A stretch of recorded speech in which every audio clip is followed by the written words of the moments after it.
All right, well, thank you, Peter, for that introduction. So I think the format for this session this afternoon is we're going to spend about half an hour going through some questions that we've prepared in advance and maybe interact with the panel. And then the later half, I would like to open the floor to you as participants and have a more engaging panel. So before we start, I just wanted to get a sense of who's actually here. So maybe if you could just raise your hand if this applies to you. So do we have any students, either in high school or university students who are here? Okay, so this is our audience. We've got your students are all here, if not yours specifically. Then, and how about maybe parents of students, high schoolers, or those off at university? Okay, a couple as well. Wonderful. So to start off, maybe I'd just ask our panelists to just give a little bit more background on who they are in terms of maybe both a little bit about their Christian background as well as their academic background, so we get a sense of where we're all coming from today. So John, if you'd like to start. So I work in mathematics. I've been there since the 80s, I guess. I guess one of the transformative things in my life was when my son went away to university. He asked for a book about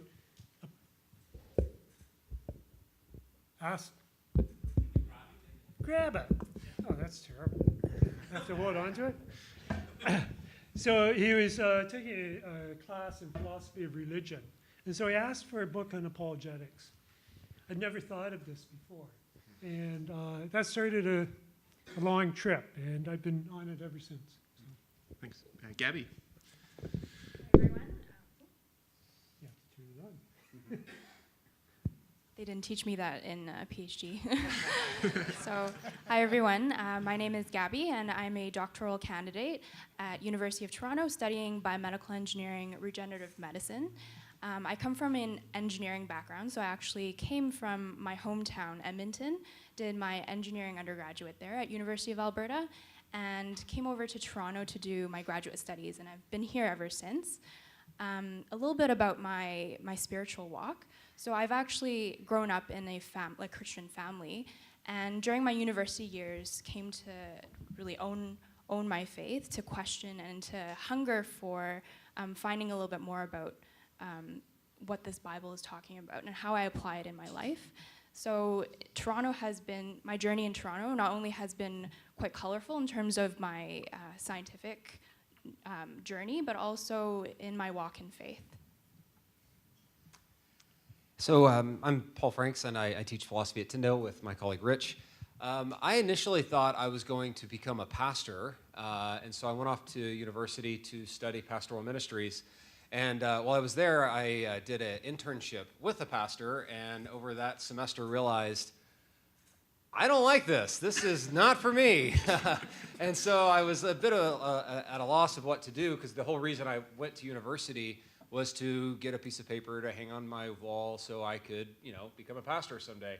And so now all of a sudden I didn't know what to do. And thankfully, right around that time, I happened to take a couple of courses with two professors who helped me see a little bit more about connecting my university studies with developing the life of the mind in general, specifically in the pursuit of becoming more Christ-like, a lot like what Professor Groteis spoke about just a few minutes ago in one of his workshops. And so that was right around the time that I began to develop an interest in Christian apologetics, and went off to do a master's degree in Christian apologetics. And while I was there, I realized what I really like about apologetics is philosophy. And so then went and did a PhD in philosophy, and now as a professor at Tyndale, I teach a lot of courses in apologetics, philosophy of religion, those sorts of courses where it sort of all blends together. So, yeah. And Rich. Yeah. Hi, my name is Rich Davis. I'm a professor of philosophy in the same department with my colleague, Dr. Franks. I came to Christ in the late 1980s as an evolutionary biology student at the University of Alberta as a result of a big Navigators parachurch outreach on campus. And as a result of that, I spent about 4 years with the Navigators with on-campus ministry. But in one of those years, they had, in those days, what was called Christian Awareness Week. And they would bring a special speaker onto campus for an outreach event. And they brought in a Christian debater named William Lane Craig. and he debated a philosophy professor on campus. And so help me, I hadn't a clue what they were talking about because I was in science and this was kind of technical philosophy about infinite regresses and the origin of the universe. But it was clear to me that the Christian debater had completely outclassed and outreasoned his naturalistic, atheistic philosophy counterpart. And I became fascinated with that. That was the first time since I've become a Christian where I realized there are rational foundations for the things that I believed. And even though I didn't understand what was going on at the time during that debate, I felt great after the debate because I knew that somebody had the answers to the questions that I had as a Christian. And so as a result of that, I left the field of biology, not that there's anything wrong with that, and started to pursue philosophy as sort of my career and my calling. Thanks. And maybe since I guess the word chemistry was in the title, I think that's supposed to be me here. I'll give a little bit of my background. So in 27 days, I will be a PhD in analytical chemistry, assuming that the defense goes well. And thank you. I became a Christian at university in my second year. I think a lot of my studies into quantum mechanics and evolutionary biology were more pieces of evidence for me of the existence of God rather than being these pieces of evidence that are exhibited as reasons against God, and through the kindness and love of friends who had the time to sit down and read scripture with me, became a Christian. So today we're going to be talking about Christian scholarship, and so there's a wonderful quote from John Piper. Every sentence he writes is always a wonderful quote.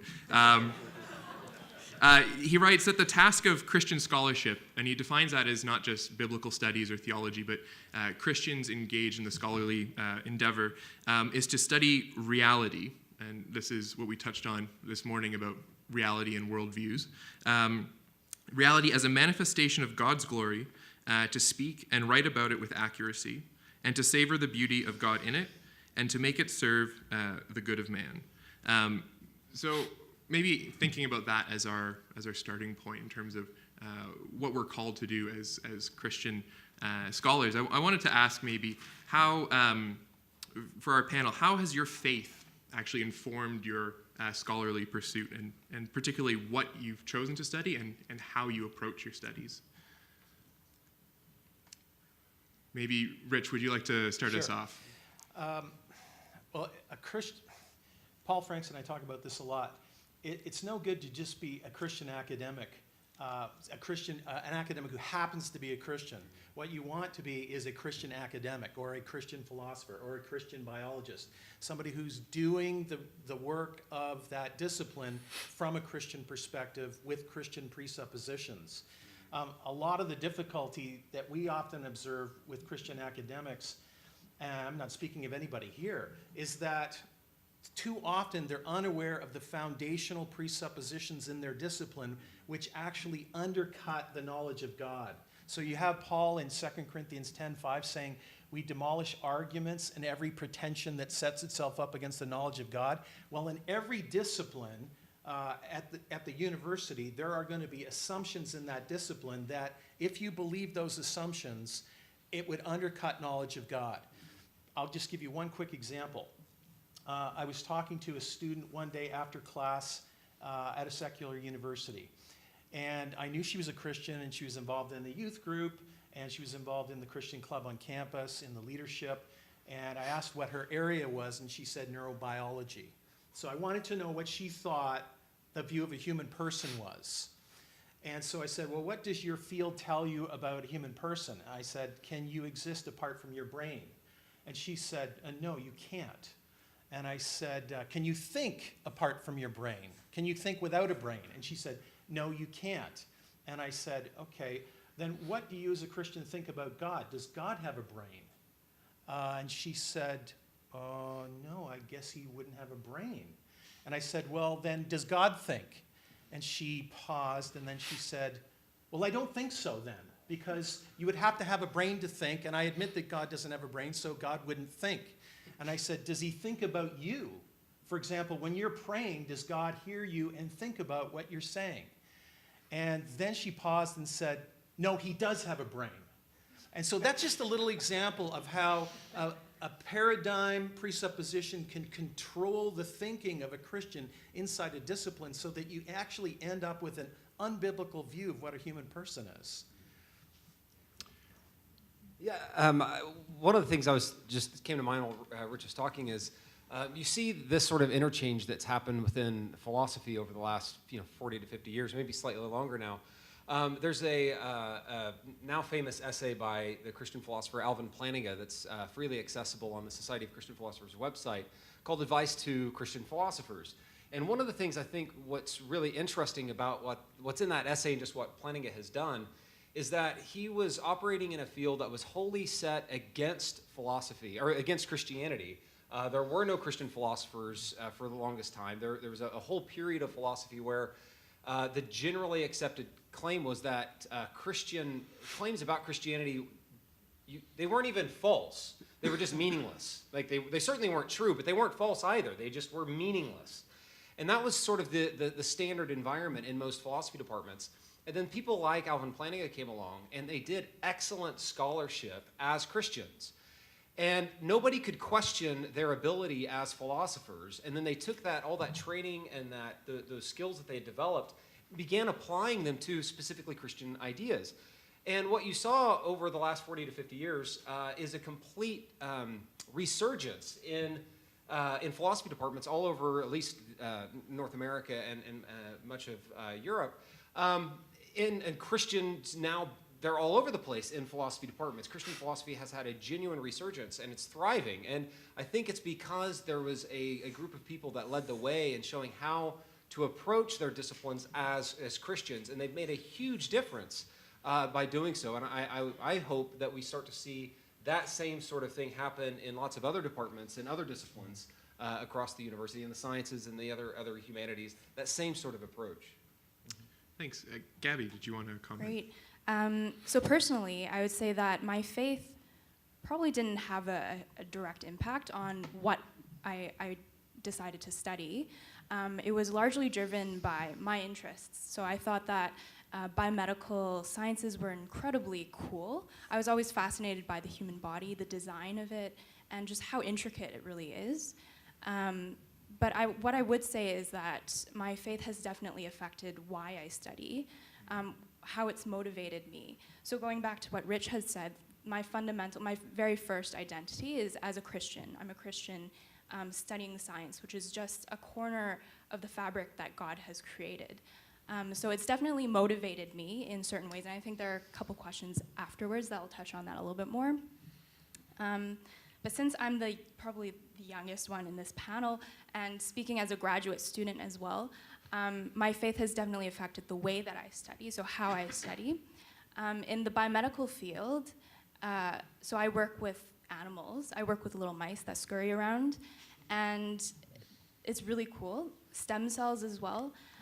The resources that scientists actually pour into this, the money, I would say, is tremendous. So I was speaking to my PI, my principal investigator. My experiments can easily wrap up to like tens of thousands of dollars, just one experiment. And going into science, I had this concept that, you have to kind of test and play with different things, and that's how discoveries come about. But at the same time, I think there is this idea of stewardship, and this is very clear in the Bible, about how you use lives, animal lives, but also how you use your time as a graduate student. There's this seeming freedom, which can be really enjoyable, but it can also be a challenge. I think the way that I've also approached that is by looking at the time that God has given me, that the university or the government that has provided through scholarships, etc. All of this is time that He has given me to study and to put forth my effort towards that. So. John, did you want to add some thoughts on how your faith has informed your study of mathematics? Well, it probably hasn't had much to do with my study of mathematics. I guess I came to it because I enjoy it and have some talent or gift for it. And so to glorify God, we should do what the gifts He gave us, to use them. But I think it has influenced my entire worldview, and there would be a scientific worldview as well. And I think that knowing that God actually underlies, He created everything beautifully, wonderfully made for a purpose, and He sustains everything, actually gives us a deeper understanding of how things work. And I'll give you two examples. So recently, not so recently, but over the past half century, they've started understanding biology by understanding DNA. Okay? And when they study the DNA, the natural thing is, well, this was all constructed, it was randomly put together, and so they ended up with all of the things that they thought were junk DNA. If you take the assumption that God actually created everything, then when you see these things that you don't know what they're for, you dig deeper.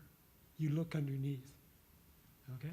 You go deeper, and then He will reveal. And that junk DNA is no longer junk DNA. They're beginning to understand why it is. And a second example was, I think of illness and mental health. And Jonathan Lee just gave a very beautiful talk. And one of the things when we take a look at treating things is we treat the body often as a mechanistic being. So we treat the symptoms, and that's a lot of the drug therapy. We treat the symptoms. But very often there is some spiritual element underneath it. There is a cause for these things. And so we should be looking beyond the surface. I gave the example in mathematics. Mathematics helps me look beyond the surface, beneath the surface.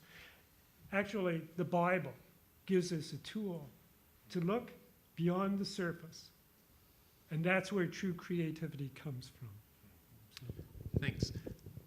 So the theme of this conference is, maybe you want to hold on to that, John. The theme of this, because I'm going to come right back to you. I am. Yeah. The theme of this conference is, well, we saw it just before, is worldviews.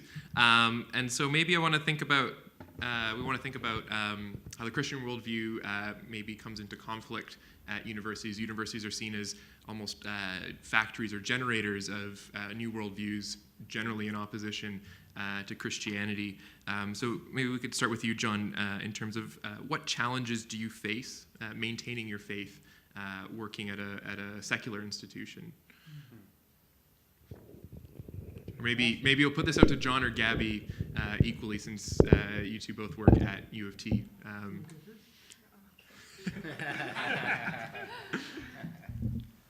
Really, honestly, I don't think that working in the secular university it gives me any challenges that other secular environments would not face. So I'll be quite honest that if anything, what I study has actually reinforced my faith. So looking at the complexity of the body, just seeing that each little office door is a professor who might be studying a certain gene program or a certain protein. And these tremendous minds are focusing on this, and yet we can't seem to still fully dig and understand how the human body works. I think it speaks, at least to me, it speaks to how amazing a designer God is, how amazing an architect He is, what a mastermind He is when it comes to just engineering and creating. So I think from that aspect, it's definitely reinforced my faith. I think the challenge with working in a secular environment is being caught in this treadmill of success. The readouts in academia being publications, being reputation, and oftentimes having to going back to the source, which is God's word, to ground myself and remind myself that my identity is not in how many publications I'm spinning out or trying to spin out. And that's my struggle. Maybe, Rich, did you want to comment maybe on this in terms of challenges that maybe you face within either your own experiences at secular institutions or even just within the discipline of philosophy? You know, when you go off to conferences, I'm sure not everyone there is a Christian and is a friendly person to a Christian as well. So. Right. Well, I think in our discipline, our discipline goes by way of combative interactions. So we're used to being attacked and reading articles that denounce Christianity. I remember moderating a debate once with a former professor of mine, and I say, why do you do these kind of public debates where you're criticizing Christianity and Christ? And he said, I think it's my public duty to denounce Christianity and Christ.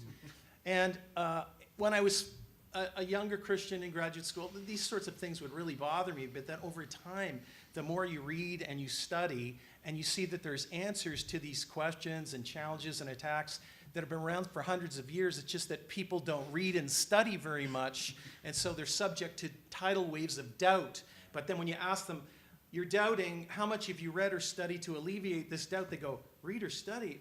I did a Google search, but it didn't turn up anything that alleviated my doubt. Well, doubt doesn't go away in that sort of way. So I've never really encountered an argument or objection to Christianity that I thought was probative over the years.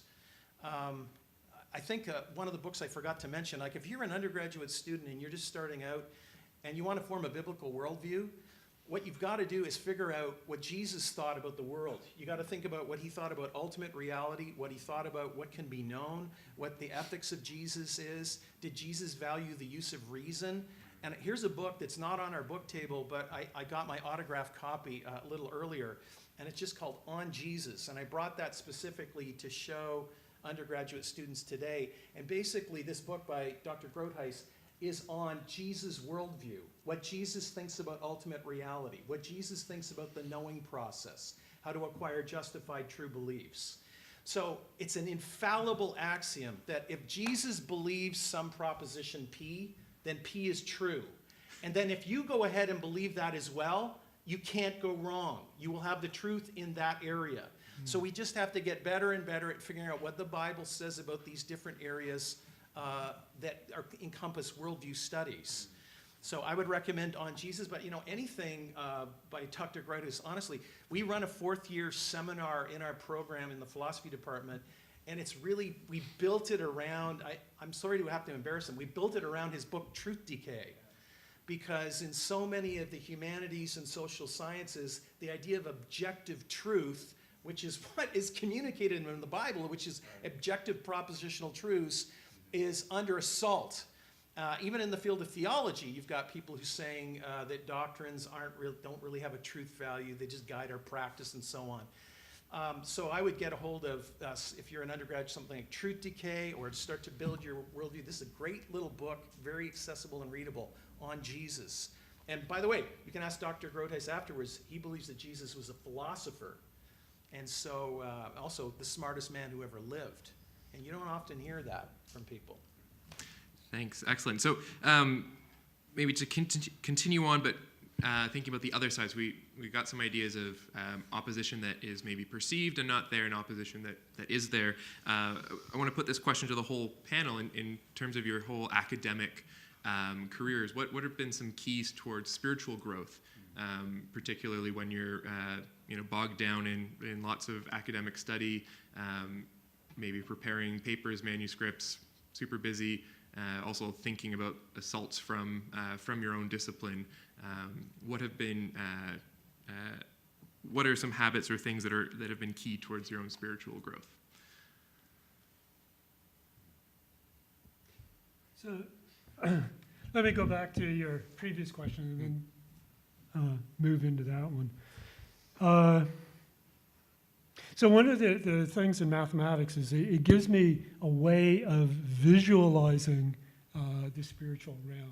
It allows me to explain things. So one of the examples I gave in class, actually, is talking about something called harmonic functions. But think about heat. If you have a particle of heat in a body, then it tends to take the temperature, the average temperature of everything around it. And that's the definition, if you like, of a harmonic function. It takes the value, the average value of everything around it. When you talk about the problem of being in a secular university, this is a spiritual principle as well. We tend to be the average of everyone that is around us. And so when we're in a secular university, you are surrounded with all of these people, the smartest people around. who are espousing a worldview that leaves God out of it. Okay? And that's a great danger. It's a difficult thing to fight against. So in terms of how do you attack that? Well, one thing, of course, is to have good Christian fellowship, not necessarily at the university, outside the university. I'd like to go back again to one of the transformational things in my life was when my son asked me about apologetics. You see, I went in to academia because I love studying out questions, studying answers. The Bible says it's God's glory to conceal, it's King's glory to seek it out. So when I seek it out, I should spend as much time seeking out God's wisdom. To seek out, to spend time actually. Well, what does God say about these things? What can he do to enlighten us? When he does that, then it counteracts all of the other influences at the university. And then I'm able to speak into those as well. I'm able to stand up. I have an apologetic. I'm not ashamed of the gospel. I'm ready to say why this is true. Okay? One of the things that was helpful for me is, for the longest time in my approach to education, is I had a bifurcated view of life in general. And so I had my church life, my Christian life, my beliefs as a Christian on one side, and then I had my academic studies on the other side. And the two never really connected. And whenever you approach your study with that sort of a mindset, then I do think you can find yourself due to the demands of life, you're focusing so much on your studies that your spiritual life starts to wane. There's only so many hours in the day. One of the things that helped me was whenever I stopped seeing things with that sort of a divide and instead saw the two as being intimately connected. Because now, the way I try and look at things now is that as I pursue my academic studies, that's a way of pursuing God and the world that he created. If you believe, as I do, that all truth is God's truth, then as you pour your time and energy into your academic discipline, what you're doing is you're learning more about who God is. You're learning more about the world that God created. You're learning more about how we ought to treat one another in this world. And so your pursuit of your academic discipline actually becomes your pursuit of God himself. And so just having that sort of more of an integrated approach has really helped me not get bogged down and sort of lose out on some of my trying to grow in my faith as a result of growing in my discipline. Maybe practically, how do you keep yourself grounded and reminded of that approach? Well, for me, I do a lot of extra reading outside of my particular area of study by other people who I think are really good at this. Academics love reading. Yeah. So Doug Groteis is a good example of people who illustrate this. I was fortunate of being able to study with a man by the name of J.P. Moreland. There's, I think, at least one book of his out on the table who's really good at this kind of integration. His book, Love Your God with All Your Mind, I think should be mandatory reading for all Christians, maybe. I don't know. I think it would really help you. But that's one of the ways that I do is I look at people who I study people who I think are really good at it. And then that helps me remember what I need to be doing in my own life. Having fellowship with other Christian academics, being a colleague of Rich has been really helpful in that because this is an area he's particularly good at. And so I think it's just seeking out other people that you know who do it well and building connections and relationships with them. Okay, thanks. Another question I'd like to put out is maybe thinking more in terms of, again, with worldviews, if the university is the source of a lot of worldviews, maybe how can academics be missional, and how can we view the university as being strategic for mission?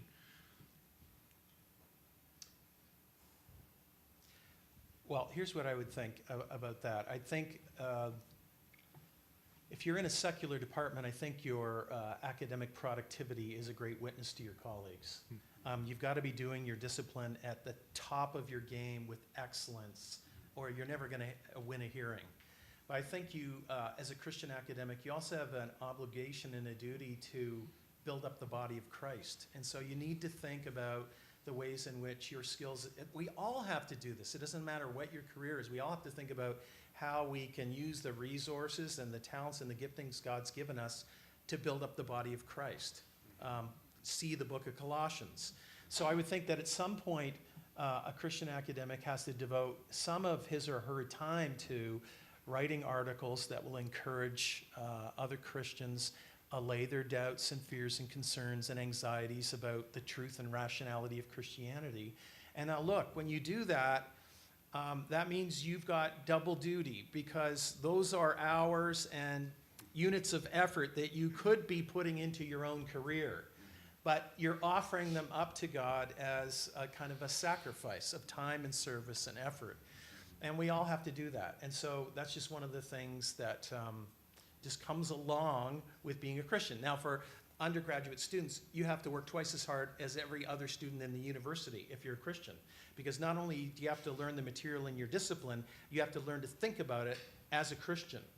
And what that means is and nobody's there to help you and guide you through the process unless you come to study with us at Tyndale, in which case we have a brand new BA in philosophy with a concentration in apologetics. We'll guide you through that, and then we'll steer you over to Denver Seminary for the MA in apologetics and ethics.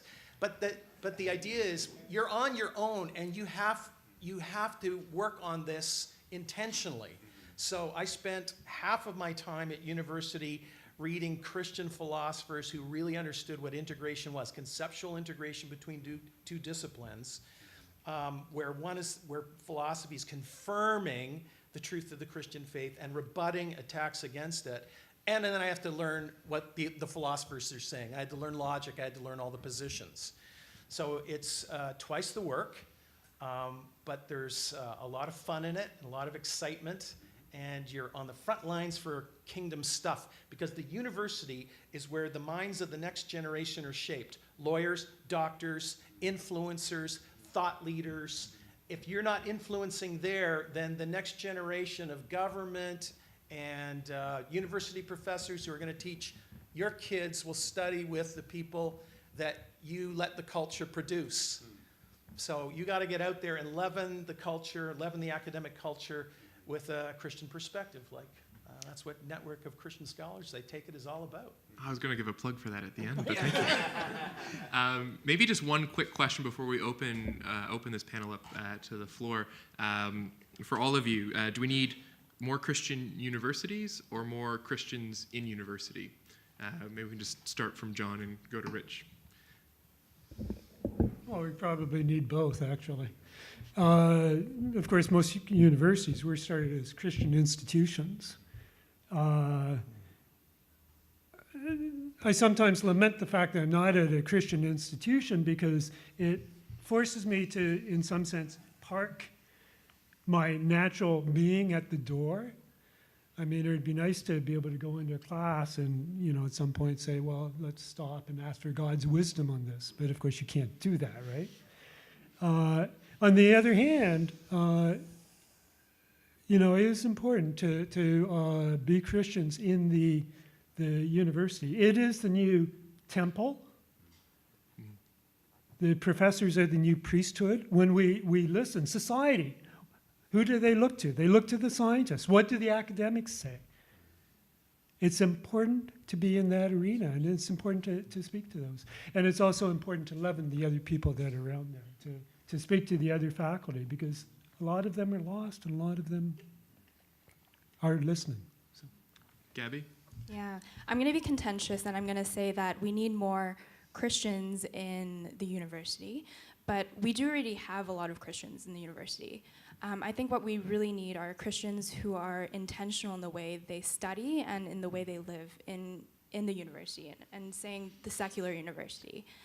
It's largely shaped, for those of you who are in undergraduate, you know that, say for example in biology class, it's the Darwinian theory and the logic is preached almost like gospel in the classroom, and yet that's the tone that's set in that atmosphere. And we need Christians who are vocal, who are brave, who are gentle as doves, and also brave as lions. I think we definitely need that. Yeah, I agree with that. I think, I mean, the question sort of assumes that people aren't going to university, and we should be encouraging them to go to one versus the other. They're going anyways. We live in a society now where everybody thinks if you don't go to university, something's wrong with you. And so what I think actually what we need more of is we need more churches who value students going to university with a distinctive purpose for going to university. To love God with their mind, to pursue God in all of his creation. That's what I think we need is more churches, more parachurch organizations that will affirm those who are trying to pursue God with their mind and to push back against the rampant anti-intellectualism that has crept within the church over the last 100 years or so. I think that's what we need. And what we'll see, if that begins to happen, we'll see some people are going to go off and go to a Christian university like Tyndale and study philosophy. If you want to do engineering, Tyndale's not your place, right? So you're going to go to the other place. You're going to go somewhere else. And so we're going to naturally see students going in different places given their own individual interests. But we just need more people to affirm them in that pursuit. Rich, last thoughts? Sure. I think you're right. You need both. We need Christians in those high places in universities so that when you go to university, there's some freedom provided by a Christian professor to work on a certain dissertation topic or a certain thesis. I know Dr. Groothuis was mentored by Keith Yandel. Paul Franks and I both had Christians in our respective secular universities that gave us the freedom to work on topics with a Christian professor. So that's like vital. But I think we also need Christian universities because there's things that we can do in a Christian university that we cannot do in terms of helping people form a correct biblical integrated worldview. So I teach logic, and I can talk to students about the relationship between logic and God's mind. I can't talk like that at secular university. I can talk about the nature of numbers, for example, or sets. Alvin Plantinga has this essay online called 24 or So Good Theistic Arguments. And some of the arguments for the existence of God begin from things like flavors, colors, propositions, possible worlds, sets, and numbers. All of these things, his claim is, can move you towards belief that God is the foundation for those things. We can talk on those terms at university. One of our students is here today, Sawyer, and you can talk to him with a kind of freedom to pursue. Like if I want to talk about God in numbers for 45 minutes, I can do that and answer questions that a student might have on that level, or God in the law of non-contradiction. You don't have that same kind of freedom in maybe one of Professor Bland's mathematics courses. I can talk about harmonic functions. Yes, right. So yes, it's both. It's both and. All right, maybe we can open up some questions to the floor. So maybe, Gabby, if you can lend your microphone to Peter, and if you and Paul can share. So do you have any questions for our panelists?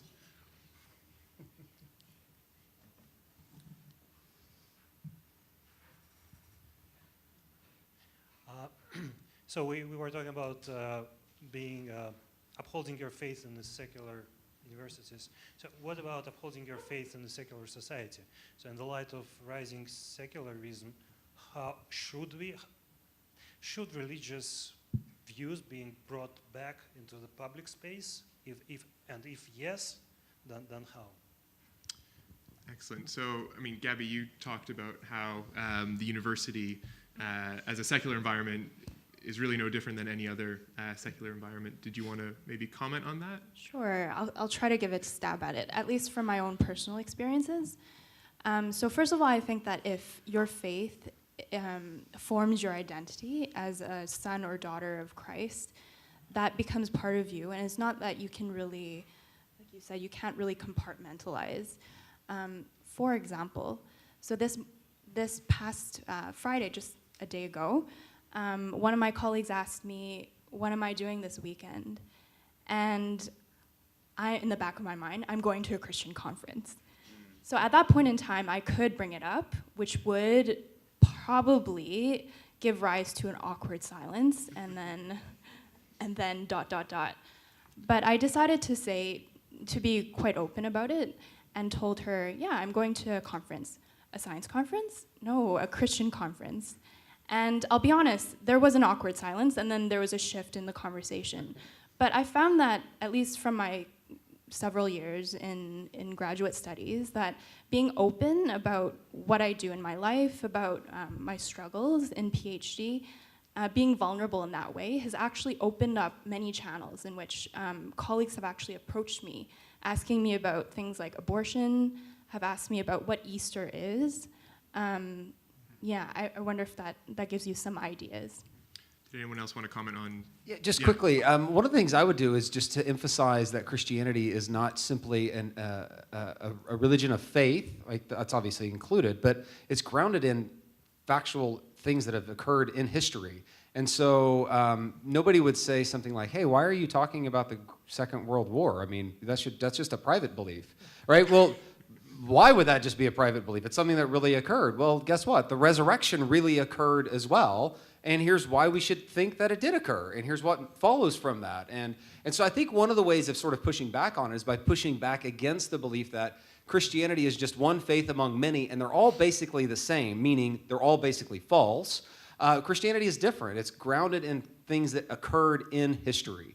And so I think that's the reason that you get to talk about it in the public square is because it's a historical event, or it's a religion based on a historical event, just like any other historical event.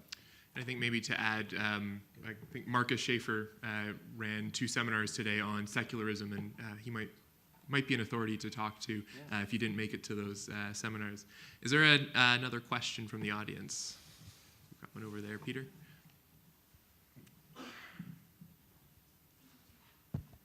Hi, so I do think that Mr. Franks touched on the topic that pursuing academic study is pursuing God's truth, and I do completely agree. As an undergrad student as well, I think it is because I am in university for that same reason.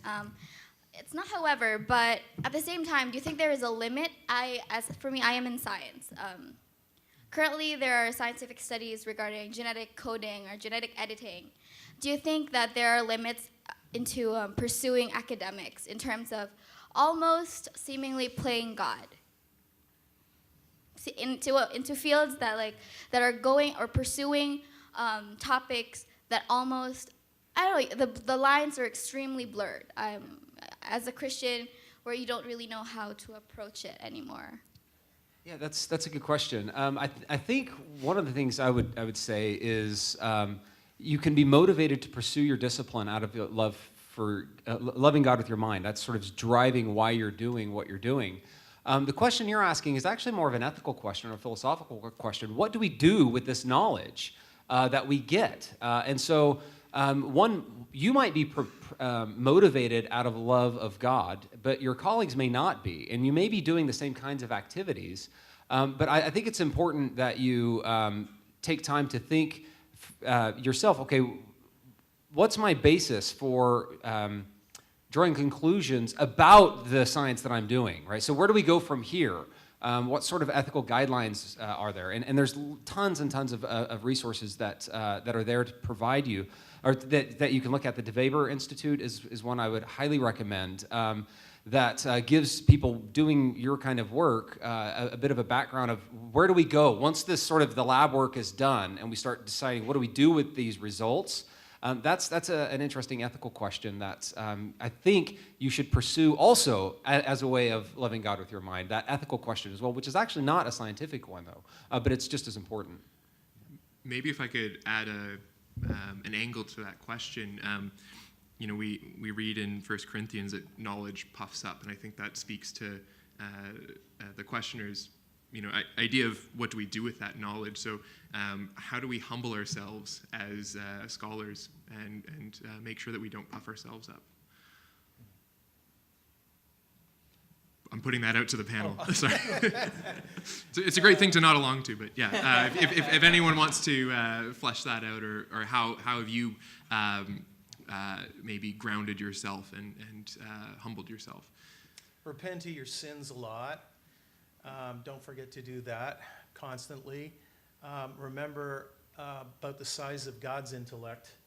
And when you think about all the things we're doing in our articles and papers and books, and then you think about the vastness of God's intellect and how he must think about how amazing and smart we think we are when we've come up with an argument, takes a couple of paragraphs to lay that out. and how small that must be, like a grain of sand on the beach in terms of his own knowledge. That puts things in perspective a little bit. And then there's always people that are smarter than you wherever you go. And so that's a reminder that you're not that important in the grand scheme of things. You could do the same things that you do as a scholar. If you were a non-Christian scholar, it's what you do with them. If they're offered up to God, then they can have a kingdom purpose and something that might outlast you. But your work, I heard Norman Geisler say once, none of the things that I've done or the books that I've written will even be a footnote in somebody's dissertation in 50 years. And if you just think about that, I think that puts your life in perspective a little bit. I've cited one dissertation in my thesis, so. Gabby?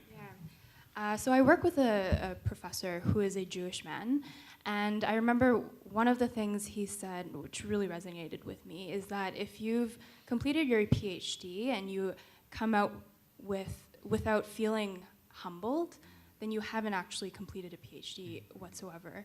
And I think that that's really true. Well, first of all, from the science viewpoint, we're doing experiments, and 99% of them don't actually work. So I think to be puffed up all the time is actually impractical. But in a very practical sense, to have your feet grounded on solid foundation, which is God's word, to constantly go back to the source is really important. Okay. John, do you want to have the last words? Yeah, I was just going to add about the humbling, that also it may mean that when you have opportunities and you worry about the ethics of them, that you pass them up. That you are willing to allow God to have the word at that stage. Sometimes that is necessary. Or you go in the opposite direction. Great, thank you, John. Before we close and thank our panelists, I just wanted to maybe give a short plug for the Network of Christian Scholars. We're an organization that is one of the organizers of today's conference, and we seek to actually deal with a lot of the things that were discussed on the panel today in terms of this bifurcation of faith and intellect, as well as seeking to build up the body of Christ. So the Network of Christian Scholars is a loose affiliation of Christian academics who gather together for the sole purpose of encouraging one another in academia, as well as reaching out to the university and the academic environment, and also putting on things like this conference to equip and resource the church with the knowledge that we've pursued and have gained. So with that, I'd like to thank our panelists and conclude this session. Thank you.